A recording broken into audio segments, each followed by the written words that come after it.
In a rare moment uniting all 5 living presidents, the country said goodbye to the 39th President of the United States, Jimmy Carter, in official state ceremonies at the National Cathedral in Washington. President Joe Biden delivered the eulogy for a man he has known since supporting his 1976 campaign for the presidency. I was the first senator outside of Georgia, maybe the first senator, to endorse his candidacy for president.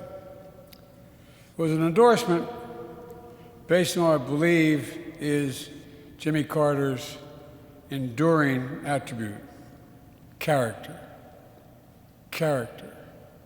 Character.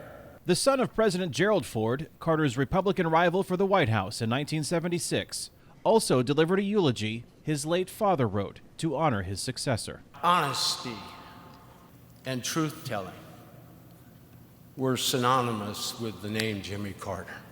Jason Carter paid tribute to his grandfather's legacy as the founder of the nonprofit Carter Center, which fights disease, builds hope, and wages peace around the world. Essentially, he eradicated a disease with love and respect.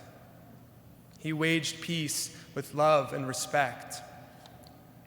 He led this nation with love and respect. A somber day that began in Washington ended in Carter's home state of Georgia, which welcomed him back on a final journey home to the town of Plains. Because this little town shaped him. Dot Paget, who worked on Jimmy Carter's Peanut Brigade of volunteers in his 1976 campaign for the White House, joined hundreds lining the streets of Plains to say goodbye to the man who was more than a former president to them. I've spent a lot of time with Rosa and Jimmy in this town, and I am so grateful that at this date and this time that I can be back and be with the family.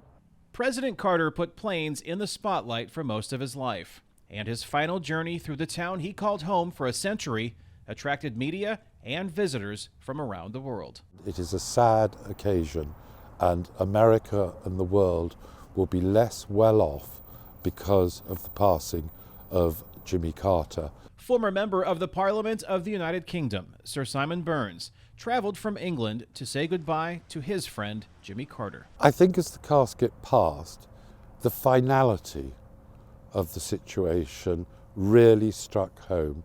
This was the last time we were going to see President Carter. Following a private funeral service at Maranatha Baptist Church, Jimmy Carter's hearse made one last procession through Plains, taking his casket to the edge of town, to the modest home he and Rosalind built in the 1960s, the place they called home after leaving the White House, and where they are reunited under a willow tree near the pond they fished in for much of their post-presidential life. Kane, Farabaugh, VOA News, Plains, Georgia.